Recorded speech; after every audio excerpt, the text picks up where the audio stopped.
The virtual rainbow brings together LGBTQ+ youth and their families, community leaders, professionals, and healthcare providers to learn and celebrate diversity and inclusion.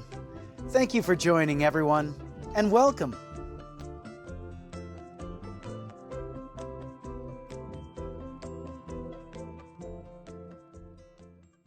Well, I'm thrilled to be here, and it's so nice to have the opportunity to take the next 45 minutes or so to share a little bit of my story, but also share some insight and information about understanding our LGBTQ community, and more targetedly, of course, our youth.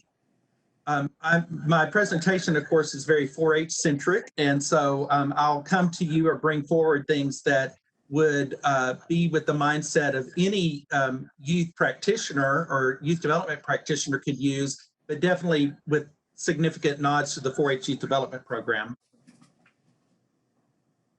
So I wanted to start our presentation by speaking about why this is important. So I'll just load the 3 things in. There they go. There should be 3. Over the last couple of years, 2 or 3 years, a growth goal has been established to grow the 4-H Youth Development Program to 10 million children. And as that occurs, then we recognize that we're going to have to broaden our reach into different audiences that perhaps we've not historically worked with and so forth. And as we do that, we recognize that there may be more vulnerable population, young people who become involved in our program. So it's very important that we develop a good understanding of our vulnerable populations and our LGBTQ youth being one of them. Also, though, of course, it's a federal requirement. This is why it's important. And it's a person's civil right to be involved. But the biggest thing is that the ethical and the right thing to do. As we say, there's essential things that a child needs to grow into adulthood. And of course, those essential elements of 4-H should be available to all of our children in big capital letters. So we want to make certain that that occurs. I did want to touch on some underlying philosophy. One is, I'm just going to load all of these in. While all children have needs, LGBTQ youth have unique needs for youth programming and inclusion. As you've heard throughout the day from some of the earlier presenters, some significant needs that our LGBTQ children have. Adults that serve our youth, they need training in these areas. In particular, when I focus on 4-H, I'll be able to share with you, maybe some challenges that we have in the 4-H Youth Development Program that need to be addressed. And as such, we need to make certain that these trainings continue forward. And as already mentioned, while all youth need inclusive environments, the issues that LGBTQ youth face are very unique. So we had a poll, but we're just going to kind of get a sense on a scale of 1 to 100, what's your level of comprehension and understanding of the LGBTQ community? So you can just put that in the chat using a 1 to 100, and then Paul and Deb will just kind of tell me what's posting in there. So on a scale of 1 to 100, what's your level of comprehension of understanding of the LGBTQ community? Great, and we're monitoring those. Feel free to put those numbers in the chat box. So I see 90, 75, 80, 70,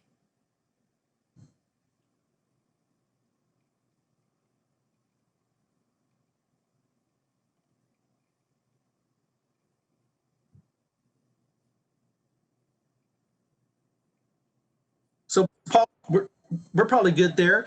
I think I just wanted to get a sense for kind of the folks that have joined us where they're at, because sometimes when I do these workshops, of course, we have to present at the level where folks may not have as much familiarity. And it seems to me like we're pretty a little more confident in our comprehension and understanding. So what I'll probably do is just evolve some of the material that I'm presenting into more of a here's an approach that you might also want to take because you have a higher level of knowledge. Let's go ahead and move on. I just have a couple to give you that came in the question box. We have an 8 and we have an 85. Oh, wow. Okay. So we've got some polarity there, but that's good. The majority of our folks probably have a little more familiarity, but some that need maybe some they're at a less of a comprehensive level. So that's good to know. One of the things that I did want to chat about is that in regard to LGBTQ children, whether they're out or not to their 4-H club, the sense of belonging and having adults in their lives can be very positive for LGBTQ youth. You heard this in some of the earlier presentations today about the significance of having a sense of belonging. Also in 4-H, it can provide a venue where a significant adult is in a child's life. They may regard them as a mentor or role model. And so LGBTQ youth may not find that otherwise. And this really decreasing their social capital because they don't have the connectedness if they don't have significant adults in their lives. 4-H, well, as we know, acceptance influences a child's self-esteem and social support. And 4-H can certainly provide an environment where children feel accepted and that they belong. So we continue to celebrate that. Also think about in 4-H, we focus on debate in a civil manner, speaking in public, making informed decisions, engagement in the community. So these experiences often enhance a child's confidence, and thus they would decrease risk factors, which all children need. But as you've heard in some of the other presentations that have been shared today, LGBTQ youth need those even more so because they face more adverse challenges throughout their life.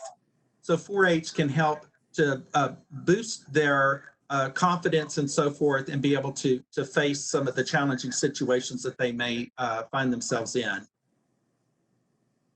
We also recognize that 4-H can promote positive youth development experiences and outcomes that really increase these supportive factors while reducing risk factors that to help counter those challenges that they face. I say some of the challenges, interestingly enough, homosexuality, I thought this was a cute thing, is found in over 400 species, but homophobia is only found in 1 in humans. And so we know our children face bullying and some of the other details that Kayla was sharing, just the previous presentation of challenging situations that they would be faced with. So fortunately, we have youth development programs where they may find some positive places to belong and so forth, and where they can feel more accepted. So I often say that 4-H by its nature has created an opportunity for LGBTQ youth to belong for decades. And I'm pleased to tell you that we have something that's going to be able to back that up a little differently than what we've had before. I have, in my career, now 33-year career, I would hear people say, but we don't have those gay kids in 4-H. We've also heard it in agriculture. We don't have gay people in agriculture. So I'm going to tell you about some people that I know. And I often share this for those of you that have more, a higher scale of knowledge, as we sought that information earlier. What I do is I introduce this as a piece to help them to better, I guess, center on the fact that, yes, we do have gay children in 4-H. And we have, well, on the LGBTQ, that's definitely part of the 4-H youth development program. The thing that I wanted to concentrate on, though, was to tell you about some individuals that I know of through an organization that actually Jeff Myers mentioned in the opening presentation. It's called Cultivating Change. It's a group that has come together to really promote LGBTQ inclusion in agriculture. And as a result of that, there was a group formed that's a social media group via Facebook that's called To Practice Brotherhood. And so there's probably 800 people that are part of that group across the nation.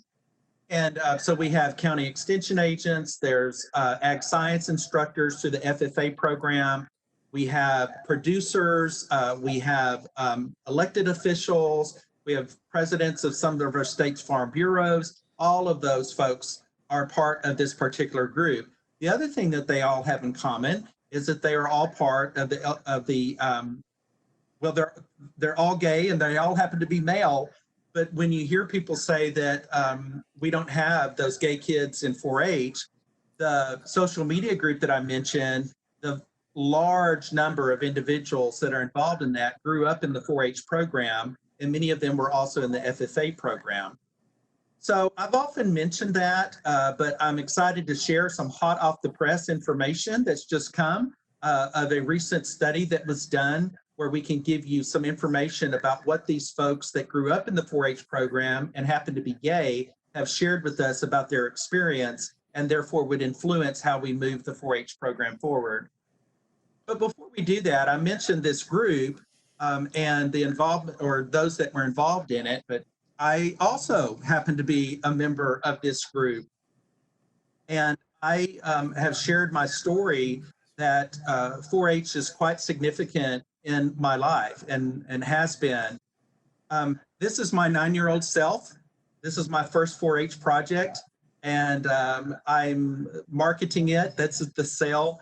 But I knew that I was part of this community by the time I was 8 years old or so, and struggled tremendously.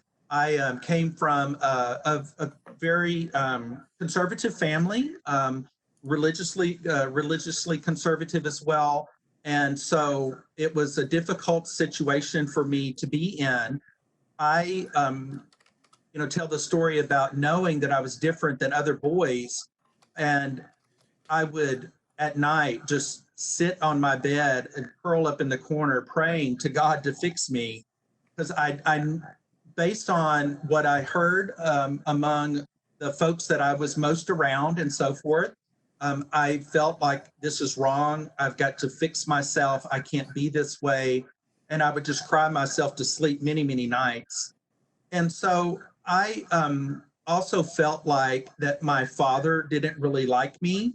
I was very nervous around him, and I was terrified of him finding out this secret. And so when I was 9, my dad took my brother and I down and we joined 4-H. He enrolled us in 4-H. And so I say 4-H was my saving grace because I immediately found a way to better connect with my father.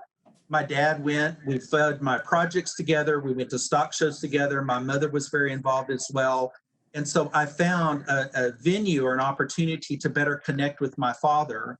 So now let me be clear, all these years later, as I share this with my dad now, he's just mortified that I felt that way. He said he never felt that way. And my father's a very loving, wonderful man, and indicates to me, he said he certainly never felt like that. But as my 9-year-old self, that's how I was taking it. But 4-H saved me and gave me a better connection with my dad and my broader family. And some of the skills that I gained, of course, without question, carried me well into my adult life. So I credit it with so much. So I'm very impassioned to continue the 4-H program in the respect to making it available to as many people as we can, to as many children.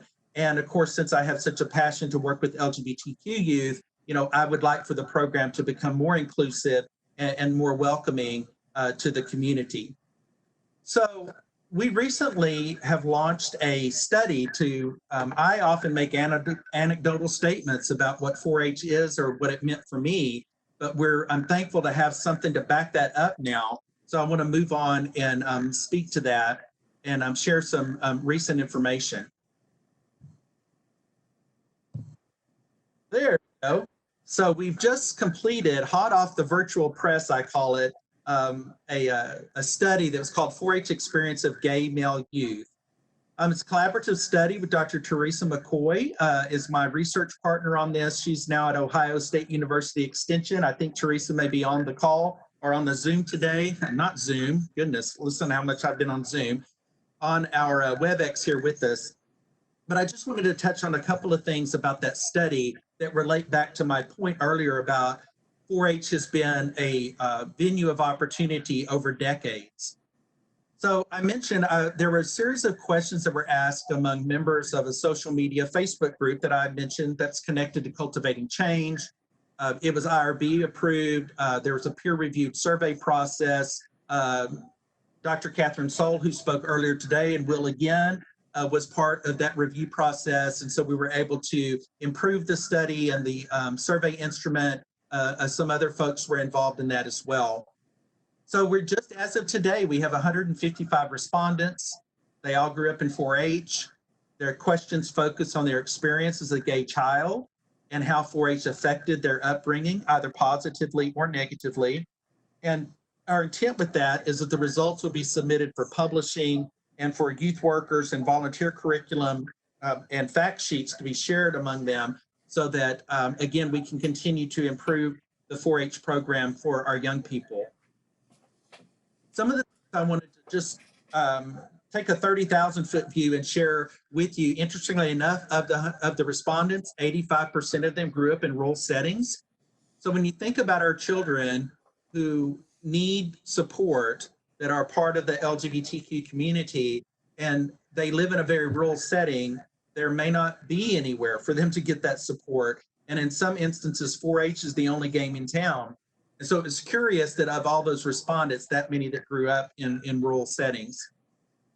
26% of the respondents were between 40 and 60 years of age, so raised in the 60s and the 70s. So when people say we don't have those gay kids or we've never had those gay kids, yes, we have, and they've gone back for a number of decades without question. 56% indicated to us that they knew they were different than most boys as young as 7 to 9 years of age, and the majority between the years of 10 and 13. Then, interestingly enough, 70% of those respondents did not accept that they were gay until age 18 to 30. So what happens with them in between? So we've got children, they're part of our program, they're part of the 4-H program, and they're struggling with the big secret. They have a huge secret that many of them would never want anyone to know. So obviously that would have significant effect on them. So how can we continue to nurture them when they may or may not be out to us? So these are things that we're able to begin to get some grasp around. So we're excited to have this detail. Some of the things that they noted, the respondents, 47% indicated that 4-H gave them a place to belong. They had an adult in their life that cared about them. 60% indicated that leadership experiences helped them on their journey. 31% indicated that 4-H was significant in their lives as they felt accepted there. So that was something that was very positive for us. 64% shared that 4-H influenced them positively in their adult life. Thinking back on the 4-H experience, they indicate that now as an adult gay male, these are the things that they felt were very positive for them. One is 4-H teaching them the ability to speak in public, defend their opinions, develop empathy for others, self-confidence, and personal pride. There were a number of other parameters, but these are the ones that rose, to the top. So I shared that to let you know that the 4-H program has for decades nurtured individuals who happen to be part of the LGBTQ community. And when people say that we've not been there, they're wrong. And there's been positive outlets. We look forward to publishing these results once we get everything crunched and so forth. As we think about supporting our LGBTQ children and helping volunteers and helping other educators to better understand the community, I found that there's an approach that is sometimes very helpful for us to draw attention to. One is, as I do workshops, I share one of the common misconceptions is that people choose to be gay. They aren't born that way. And of course, that's not correct. They're born, and just like people are born and they're straight, we're born, they may be gay. And so it's important for them to develop an understanding of that. Another thing is that all gay people are attracted to every same-sex person that they meet. I think I should have a little fun picture here. Just because I'm gay doesn't mean you're attractive.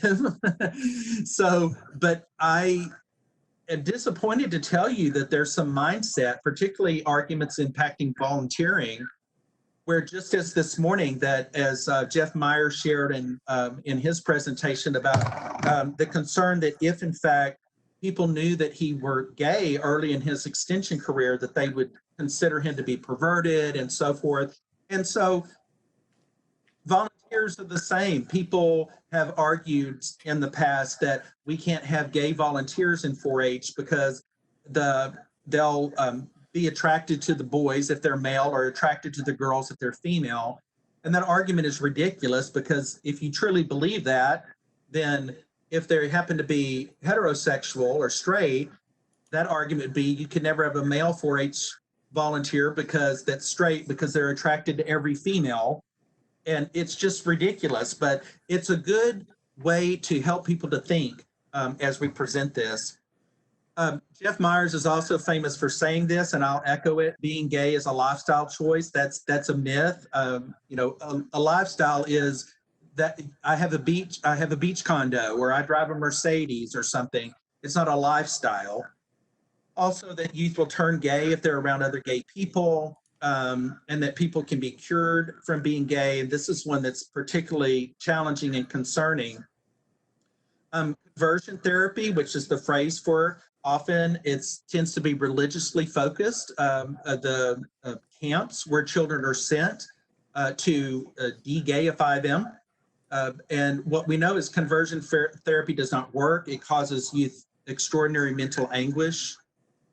We have a whole host, 480,000 workers, health workers, that take the position that homosexuality is not a mental disorder to be cured, of course, and all of these folks that have quite credentialed American Academy of Pediatrics, and so forth, National Association of School Psychologists, National Association of Social Workers. So conversion therapy doesn't work because there's nothing to cure, there's nothing to convert. And when you send children to places like that, they struggle with the reality that there's no way that they can change themselves, but yet they're being forced into these situations. So we often, when I do workshops, I want our volunteers and our other extension workers to understand that that's not something that should ever be pursued. I do share a little bit about some knowledge that I have about the science behind being gay. There is some research now in biology that indicates that sexuality may be influenced by the SRY gene. Some other information to share is that, of course, sexual differentiation of the genitals takes place during different parts of the pregnancy. And of course, the brain is a different time frame. Genitals and brains are subjected to different environments of hormones and nutrients and medications and so forth. And research is showing that there's factually differences between male and female brains. So there's some researchers in the Netherlands that have begun some research work in this area, but it's a little bit of a challenging area for some that are in the LGBTQ community, because there's a thought that there's really not a need for research on this. There's nothing to be fixed. There's nothing to be cured. They don't need to be changed. And so why would we even bother doing this? But what I've found when I do workshops is, particularly for parents, for individuals that are struggling with acceptance of their child or acceptance of other children and so forth, it's sometimes beneficial for them to have some of this familiarity, because they can begin to think differently in their mind as they work with our children and continue their work forward. I also have a thing that I love to put in about reverse what many gay people are asked. I found this to be, when I do workshops, an area that is a big aha moment. So for those of you, because the majority of you are much better versed, if you do workshops, I would encourage you to do something similar. But the questions that are reversed these are what gay people are often asked. And if you reverse it for, what do you think caused your heterosexuality? And of course their answer is, well, nothing caused it, it just is how I am. When did you decide that you were a heterosexual? I think I have a fun little picture here. When did you decide to become gay? The same day you decided to be straight. There wasn't a decision, it just was. Is it possible that you'll grow out of this? Why do you insist on flaunting your heterosexuality? Why can't you just be who you are and keep quiet about it? And then, of course, as has already been mentioned, have you considered therapy to change your heterosexual tendencies? So that one probably is the biggest slap for them to say, there's no way I could change that. I mean, I'm straight.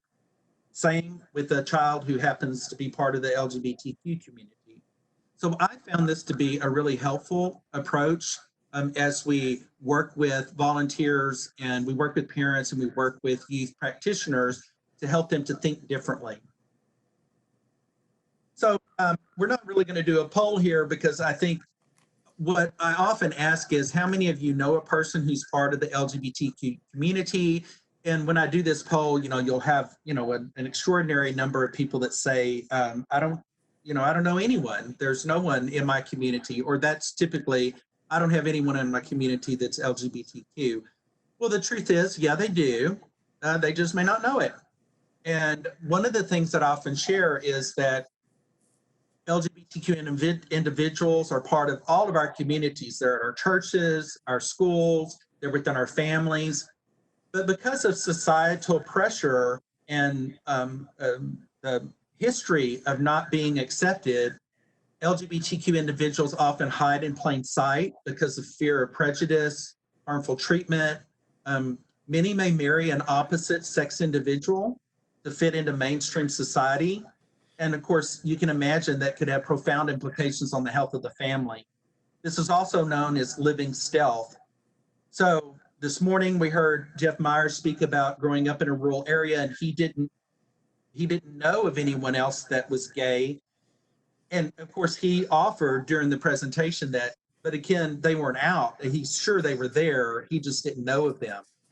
So this also, as I do trainings and workshops, is an element that I think can help people to realize that, sure, of course, they have LGBTQ individuals in their communities, but they're just not out and they may be hiding in plain sight. As the LGBTQ community becomes more accepted, though, children are coming out at earlier ages. It's more common to have same-sex parents, and so as that is continuing forward and people are able to be better received in their communities and so forth, it becomes a greater reality where our youth development workers are going to need to familiarize themselves with the community. So because people are being more open, kids are coming out earlier, and so as a youth development practitioner, we need to be prepared to work with our children. So I mentioned these things I've mentioned about some of the history and the background and so forth, and the complexities, and we do workshops and so forth. Even though it's a civil and human rights issue, the reality is that LGBTQ acceptance does have complex resistance. It's something that we recognize and we understand. These are things that often may be said, particularly in very conservative areas, that children may hear. So I put it as things not to say to a child. And for those that perhaps are in a religiously steeped families, statements that are made to children are turn or burn. You can imagine the trauma that causes a child when they know there's no way I can change this. But yet their aunt or their uncle or their parent or their grandparents are telling them, you either turn, you change, or you're going to burn in hell. Hate sin, love the sinner. That's not something to tell a child, because once again, they're going like, I didn't ask to be like this. I'm not a sinner. I didn't, this is just how I am. Other statements are, I don't agree with what you shared. Well, there's nothing to agree with. It is how they are. You'll have a terrible life. Are you sure you want to do this? Then the other thing that while a parent may say, okay, I accept you, but we can't tell the rest of the family, it would kill your grandparents. Well, can you imagine the trauma that causes a child to think that because of how they were born and because of the way they are, that for them to be their true self, it literally could kill their grandparents? These are the things that they're hearing from people. So it's very concerning. And so I often, as I do workshops, I help people to know this is not the way to respond if in fact a child, comes out to you, or you have knowledge that they're part of the community. We recognize that there's significant influence on acceptance of religious belief, cultural beliefs, in some areas, laws of land and country. I do a lot of international programming, traveling around the world, and quite frankly, some of the places that we may take 4-H members, there's literally laws against LGBTQ individuals, imprisonment, stoning, death. It's horrific. So those do have an influence on acceptance of individuals to the community. Just a general lack of understanding. I mentioned about my experience growing up, and of course, when I came out to my parents in my adult life, I was much older than many, but when I did, they were, as they are, they're very loving people. I have wonderful parents. They were very nurturing when I was growing up and so forth, and they certainly still are. Both of their responses to me were, we love you, but we don't understand. And they still don't fully understand. So we're working through this together. It's a journey together, but they just express their love for me, but they generally have a lack of understanding. And I get that. So as we can, and as there's an opportunity and so forth, we talk together and we work together on this so that they can develop more understanding. But factually, many folks just generally do not. The reality is that we live in a heteronormal world. And so that's the given. And so it's challenging for our young people as they're raised up in that, but also for folks to think about any other way than the way that they are as a straight person. So we recognize that that's difficult for our children also. What I also tell volunteers is that it's a hope of mine, I guess, that we could change their thinking, their belief, and so forth. But ultimately, it's whether they can or they can't, or whether they adjust their perspectives or not, and so forth. In the end, we want to know that they can treat our children safe and sane. Meaning, if I know that a young person is gay, I may not, in their words, believe in that. I may not agree with it for whatever reason, but that they will treat that child just the same as they would any other child. They will treat them safely and they will treat them the same. So I have found as I give presentations is an opportunity to kind of calm people in that we're not expecting to walk out of the workshop with them having some change. It's so ingrained that I've had individuals tell me that they felt like coming into the workshop that they would be judged by their God, their Lord, and literally from their mouth. And so that caused them hesitation. So it's so deeply ingrained that when I share with them that our goal is that they would treat children safe and sane, and that while it's my hope they change their perspective and belief, that's not a specific goal I have, they seem to calm some and then tend to be able to hear better and perhaps be more receptive to the information that we're sharing. Some research that we often share that was presented earlier today. Kayla shared some. You may hear a little bit more in the next couple of workshops. But as it comes up, it's important for all of us as youth development practitioners that work in whatever field we work in. For many of us, it's in 4-H youth development and extension work, but we need to familiarize ourselves with the research. And so there's a series of studies that folks can familiarize themselves with, because I knew that you would have access to these slides. I just have these and are commonly available and can be searched and so forth. So those are some studies that we often share, because in 4-H youth development, we do have limited studies that are out there, but we're fixing that. We're working on it, just as I just shared the information from the more recent study. We have 2 or 3 others that are going by colleagues from around the nation. I'm just going to load all of this in at once because of time, but there's some information that's been shared about youth missing school, their verbal harassment that comes to them, being physically harassed, electronic trauma, meaning people bullying them via social media and so forth, children being assaulted or harassed in school and so forth. So the reason that I think it's, and also being bullied and so forth, there's some of the other research that's loading in. There's some differences, the polarity of the country. youth attending schools in the Northeast and the West report less anti-LGBTQ remarks than those in the South and the Midwest. So if you're an educator and you live in that area, be mindful that there may be an uptick in that. And again, there could be cultural implications, rural isolationism that causes some of that and so forth. But there are things that we need to better understand as we work with our children. There's some things that you'll hear more about, I think, in the next couple of hours. One of the speakers is very involved in Gay Straight Alliance and so forth, but there's some positive things that could be in place to help our LGBTQ youth.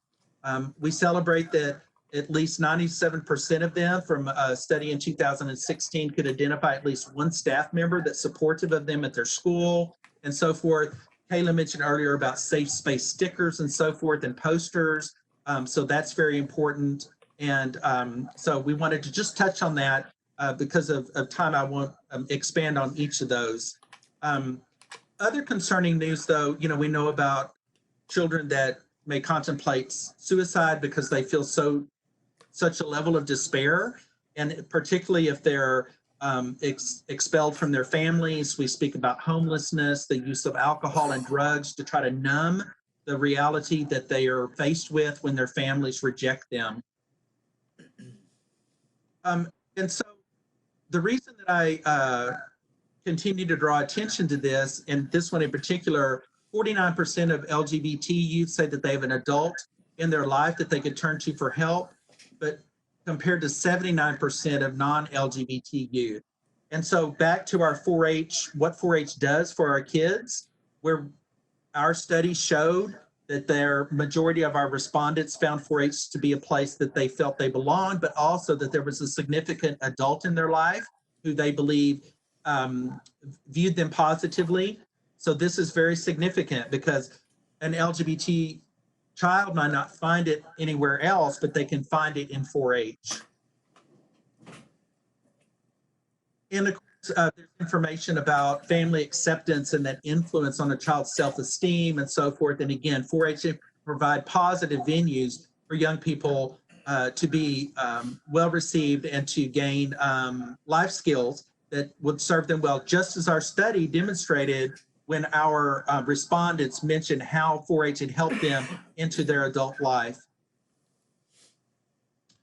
So I just wanted to draw attention to or underscore that as parents and youth serving professionals and allies, we have a responsibility to create safe and affirming spaces.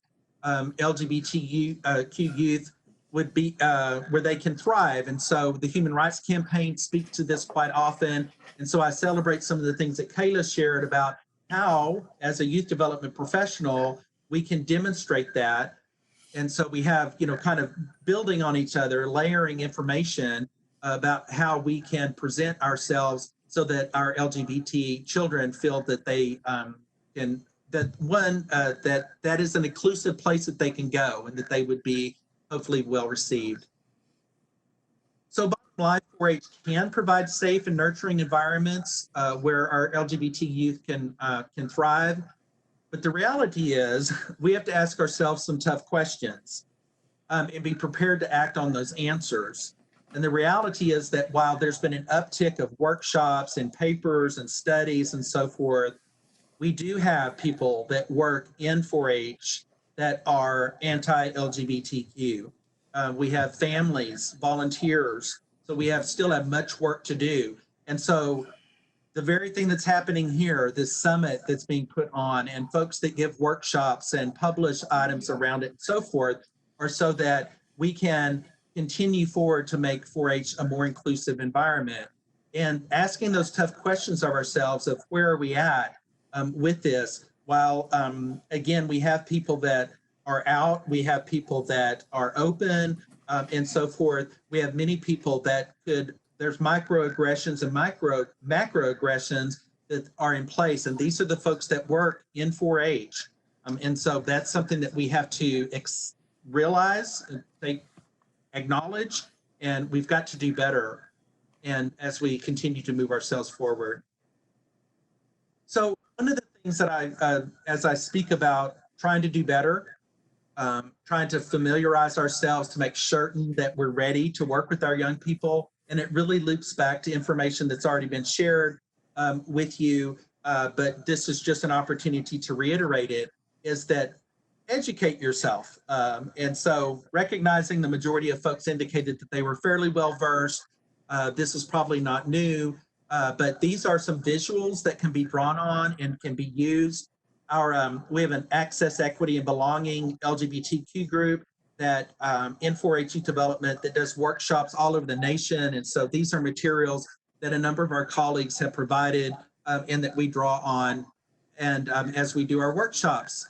And so I'm going to just load these in because of time. This is just underscoring some of the information that you were shared with earlier, but since this is available to you, then you can use this to better familiarize yourself.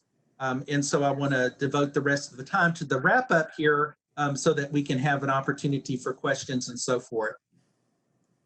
So the things that I wanted to speak about also is that being mindful or cognizant of a broader context. Our friend Liliana Vega, who's in California, often speaks on this topic with great expertise, because as youth development professionals, while I've mentioned about and shared some of the background about our LGBTQ children and being in 4-H and so forth, the further thing that we need to educate ourselves about is that not only are they perhaps part of the LGBTQ community, but there's other pieces of or components that intersect with that of oppression that cause even further complexities. And so all of us just need to be mindful that as we work with with our children, if we know that they happen to be part of the LGBTQ community and they're also Black or they're female versus male and so forth, there's other components.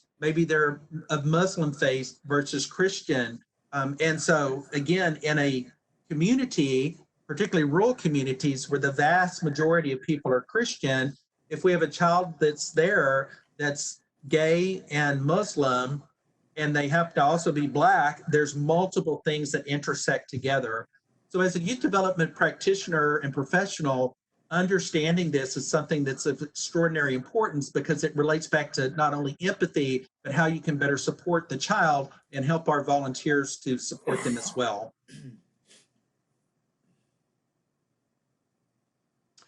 I did want to share, just put some resources up. You probably have seen throughout the presentation, the Safe Space logo. Kayla mentioned it about just putting that logo up on the door of someone's office or on the main entrance of the county extension office. There's a 4-H Safe Space logo that is available, and that's through New York originated that. Catherine Soul, Dr. Soul spoke earlier, will speak again. She was one of the first folks to publish journal articles associated with support of our LGBTQ children and connectedness with 4-H because of her role in extension and in 4-H. There's some other guides. The other one that is resources that are available to you should pop in, have been mentioned. Kayla just mentioned it in the last presentation. I happen to be part of the team that she mentioned that had pulled this together. Dr. Soul was the lead role with this because it was drawn on some materials from California, but it was evolved into this new piece that's been published and is available. And next 2 workshops are about this topic. So you're going to deep dive into this particular piece. And we hear all around the nation from our educators that they need support resources and so forth. And so we were thrilled that this is going to come forward and that it's available now and then can be accessed. So if you don't mind, just put in the chat, share one word that comes to mind as you envision supporting LGBTQ youth and families as we move forward. Just right now, any word that comes to mind, just put that in the chat and Paul and Deb will help me to know what those are. You bet. Checking those now, Jeff. And again, use the chat if you would. The Q&A is meant for more anonymous responses. If you do want to stay anonymous, you can just send it to the host and I'll be able to read it that way. Do you want me to just start reading those? Yeah, please, go ahead. Coming out. Okay. I'll just start going out down the list here. So first word is progress, inclusion, love, friends. I've got open acceptance and welcoming. Nice. Caring, A beautiful world. Mm. belonging,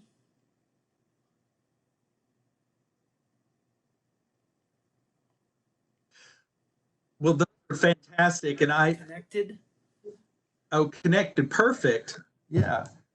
We often, when we do workshops, have the opportunity to do word clouds. And, there's all kinds of apps now on phones and people can put their words in. And it's always so uplifting to hear how sharing, how we can be more inclusive, how we can create environments that are more belonging and so forth, have positively affected people. So I appreciate those that made time to put that into the chat and just kind of get a sense for what folks were thinking.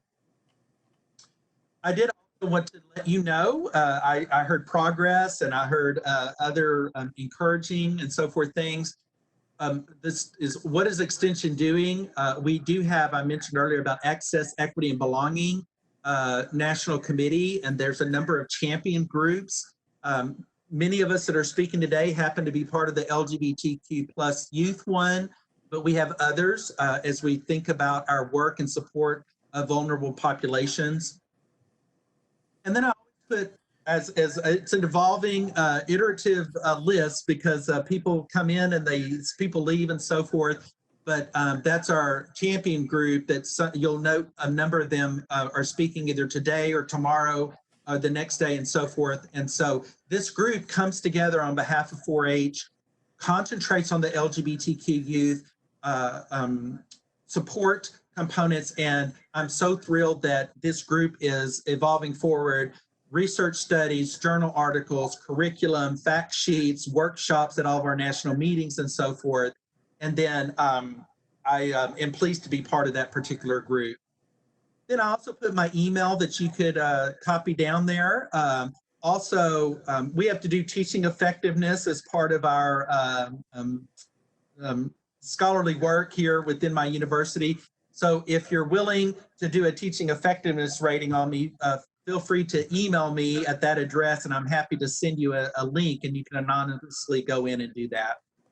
So Paul, with that, I'll pause. There may be some questions, but I'm just going to leave it on this page so that my email address will stay up there. But that kind of wraps up the things that I wanted to share. Wonderful. Thanks, Jeff. There's a few more words that came through, and I'll just read those if I could. And there is a question that's come up too. Some more words. A truly safe space, safe, validation, advocate, invigorating, trust, progress, empowerment.